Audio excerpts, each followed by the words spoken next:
This is an interesting comment. You are correct. There have been a lot of quarrels throughout the Torah observant community. We don't all agree on the same calendar. We don't all agree on what you should or shouldn't be doing on the Sabbath. But we do agree on one thing.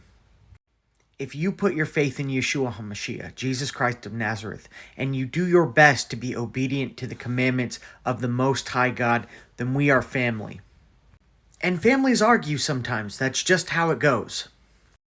But for the most part, in the Torah observant community, regardless of our quarrels, we all still have the exact same core beliefs, and we still treat each other as family despite the arguments we may have.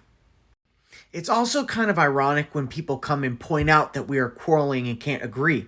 I mean, the quarrels and disagreements in mainstream Christianity has led to over 200 denominations in the United States alone.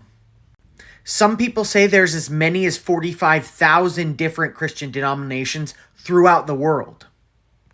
These denominations have led to people splitting off and creating their own branch of Christianity. As a whole, Messianic Jews and Torah observant Christians still stick together, whether we agree or disagree about issues like the calendar.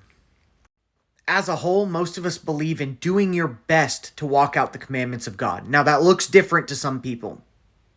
And that's what we end up arguing and quarreling about. But at the end of the day, again, we still all treat each other with love and respect. And we get past our issues, and when we get to an impasse, we agree to disagree and still treat each other like family. I'm not trying to start my own branch of Torah observant Christianity that only celebrates on this calendar. I disagree with other people's calendars, and I still went to celebrate with them this year.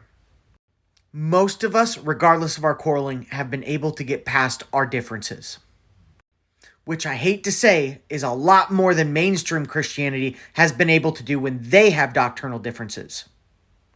And for those of you watching that have witnessed this quarreling, I do apologize, but I promise you, for the most part, that whether we're doing it over video or private messages or group chats or phone calls, we are all getting past our issues in this Torah observant movement, if you will.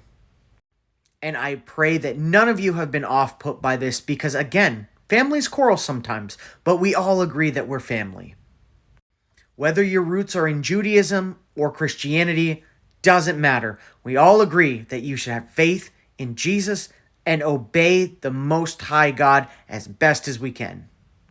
Brothers and sisters, I love you all. Shalom and be blessed.